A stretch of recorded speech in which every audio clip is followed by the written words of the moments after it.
you have been given 4 printed blocks along with 2 colors of darker fabrics. Begin with the lighter of the dark fabrics. It looks like this.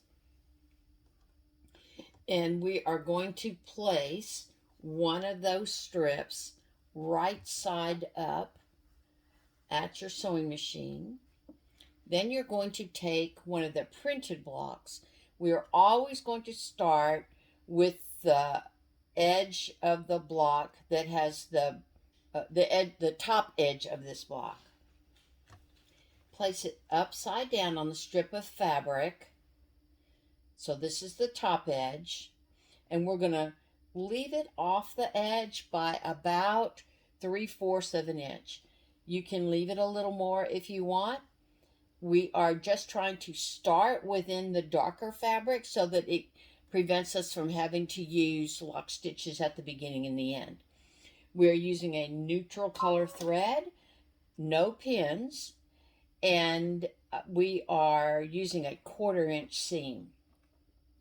Start sewing, just holding onto your fabric. It's a small enough piece of fabric that it should keep you from having to use any pins as long as you're holding it down well with your other hand. We're going to sew just off the edge. Pick up the second block. Again, we're stitching on the top of that block. We are laying it down right at the foot and stitching down the second block again 1/4 inch away from the top of the block. Stitch just off the edge. Pick up the third one. Again, we've got the top of the block where we are putting the seam. I'm putting it just underneath my presser foot, and I'm going to stitch 1/4 inch. And then I'm going to repeat this with the fourth one. About 1/2 inch away. Top of the block against the edge of the 1.5 inch strip of fabric. Stitch just off the edge. Cut it and move it away. Now we're going to use our scissors, or you can use a rotary cutter if you prefer, to cut between each of these blocks, trying to level our cut with the edge of the printed block.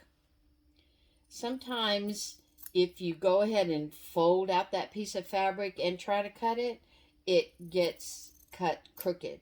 By leaving it against the edge of the block fabric, we are able to make it a straighter cut. We're going to do this with all 4 blocks. Then we're going to take it to the ironing board, and we are going to press this seam up and away from the center. All of our seams will be pressed away. This allows us to nest the seams so that they don't get too heavy in any one place. So next step is pressing, and then we'll come back and do the second step of this block.